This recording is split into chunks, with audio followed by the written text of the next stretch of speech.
Well, as I've tried to report as much as humanly possible, there is water contamination popping up all throughout this country, rivers, lakes, creeks. And now there is problems popping up in bottled water. So when the answer in Flint, they continue, well, now they've shut off a lot of the bottled water distribution. But a lot of these places that have water contamination, the government throws bottled water. Well, here we go. The bottled water you're drinking may contain tiny particles of plastic. This is from Fortune. A lot of bottled water contains tiny bits of plastic, known as microplastics, according to research conducted by a nonprofit journalism organization called Orb Media. The research, conducted at the State University of New York, took in more than 250 bottles from 11 different brands, sold across 9 countries. Quote, a few of the bottles effectively contained no plastic, while others had thousands. None of the brands came out entirely unscathed. 2 of the bottles water manufacturers cited in the study, shocker, Nestle and Gerolsteiner, disputed Orb Media's results, saying they found much lower quantities of microplastics in their water. A bottle of Nestle Pure Life water showed the highest levels in Orb Media's study, with 10,390 particles per liter. And don't think the problem only applies to plastic bottles. Quote, the study mostly focused on plastic bottles, but one batch of glass ones were checked for comparison. It turns out that the glass ones have microplastics too. Andrew Mays, the University of East Anglia biochemistry lecturer who developed the particle spotting technique used in this research, told Fortune. Is this a problem? No one's really sure. Yeah, it is a problem. Drinking plastic is not safe. Is this a problem? No one's really sure because there isn't enough data on the health effects of ingesting plastic. Like, oh my God, these idiots. These idiots. So let me tell you a little story here. So in my reporting in Flint and East Chicago and North Carolina and all these places, people are told it's safe to shower and bathe. So when there's lead found in the drinking water, they're told that it's safe to shower and bathe, even though their showers are not being tested by the EPA or state water agencies. And you know what they're told? Well, there's not enough data on whether it's safe or unsafe to shower and bathe in lead-infested water. And the EPA doesn't actually regulate shower and bath water. They only regulate drinking water. So we hear this all over the country. We hear, oh, it's safe to drink and bathe. Well, why is it that residents in Flint that I continue to keep in touch with, sources that I have there, why is it that they get very, very agitated eyes, teary eyes, and burning eyes when they shower in the water in Flint? Why is it that some of them cough uncontrollably when they shower in the water of Flint? But then, when they leave Flint for a few days, going up north to northern Michigan or out of state, they feel great showering. But it's safe to shower and bathe in Flint, Michigan. And now we have Fortune, who kudos to them for actually covering the story, but say, well, no one's really sure because there isn't enough data on the health effects of ingesting plastic. Well, okay, maybe there's not enough data, but don't you think common sense would dictate inhaling 10,000? So what was the number they just gave? 10,390 particles per liter of plastic might not be great for one's health. Most microplastics are thought to pass through our systems, although very small particles, such as those found in the surveyed bottled water, may be absorbed into our organs, such as the liver and kidneys. Yeah, that sounds pretty, no big deal. That's one concern. The other is that the particles, even those we excrete, might give off toxins as they pass through us. What is undeniable is that for many people who lack access to safe drinking water from taps, bottled water remains a necessity. Well, I got news for you folks. When they say the many people that lack access to clean drinking water, it's not many people. It's starting to spread across the entire country of the United States. And some call me a fearmonger. I'm not a fearmonger. I'm someone that has studied this issue extensively. I'm someone that literally researches online on a daily basis about water contamination happening all over the country.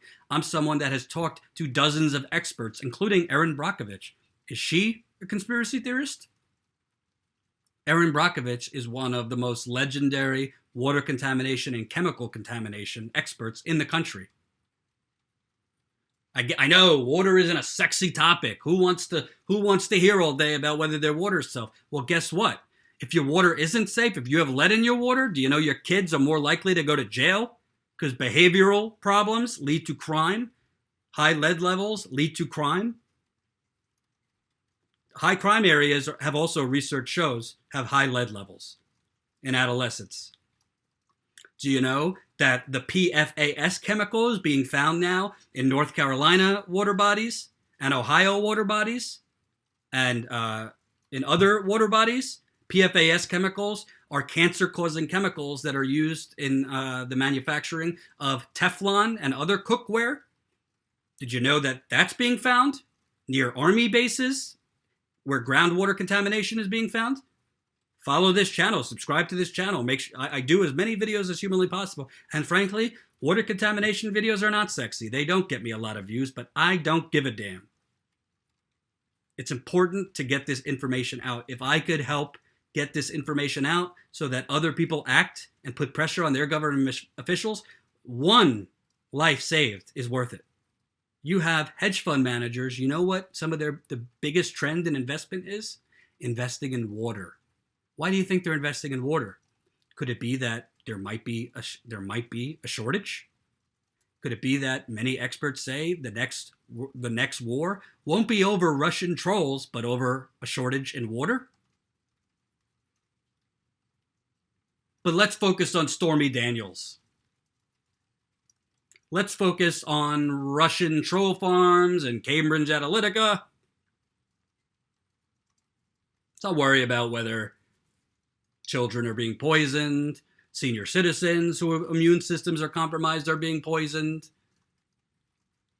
Who cares? And by the way, do you know who suffers the most from this? Minorities. Because lead in water, these chemicals are being found in communities predominantly minority. But not just minorities, predominantly poor neighborhoods. You want to know why? Because the EPA don't give a damn about the poor neighborhoods.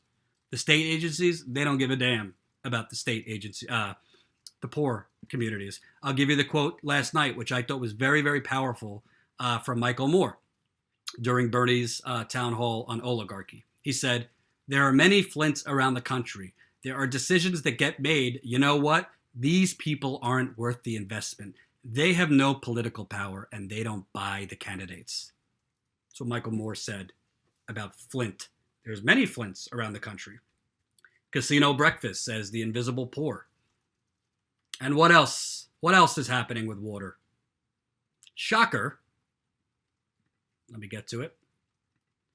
Nestle and others cashing in on U.S. water infrastructure crisis. When you hear Nestle, I do like their chocolate, but let me tell you something. This is a bad set of corporate criminals at Nestle who are extracting precious water basically for free in Michigan, in California, and other states. They're extracting millions of gallons a year, hundreds of millions of gallons a year, for basically nothing. In Michigan, they have to file a $200 permit to extract fresh water. So we're not going to send that fresh water to Flint. Let's give it to a corporation. After a decline during the Great Recession, bottled water sales are back and bigger than ever, even eclipsing soda sales for the first time in 2016. But people buying bottled water might not be aware that it's nearly 2,000 times more expensive than tap water and 4 times more expensive than regular grade gasoline. In its latest report on the impacts of the bottled water industry on people and the environment, Take Back the Tap, the big business hustle of bottled water, Food and Water Watch looks at the industry's predatory marketing, the extraction of communities, water resources, which I just talked about, and the powerhouse lobbying that has helped bottled water corporations see sales soar since 2010. In 2014, nearly 64% of bottled water came from municipal supplies, essentially filtered tap water, up from 51.8% in 2009. Meanwhile, total federal funding for public water infrastructure fell from $6.9 billion in 2010 to nearly $4.4 billion in 2014, a 34% drop.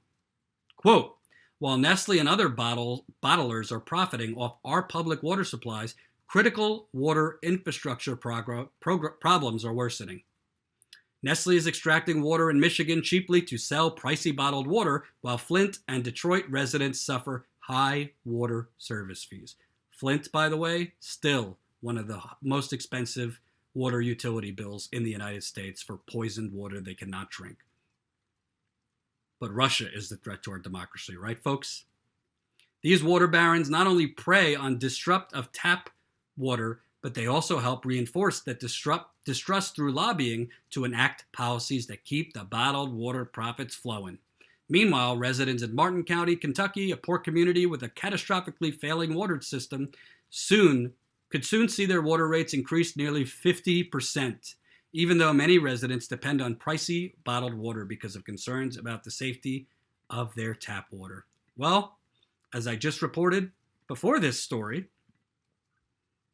I wouldn't be so sure about your bottled water, folks, being safe. Which gets to an even bigger conundrum. If our tap water can't be confirmed safe, and bottled water now is showing very alarming levels of plastic or microplastics, what are we going to be drinking as a society? What are we supposed to drink?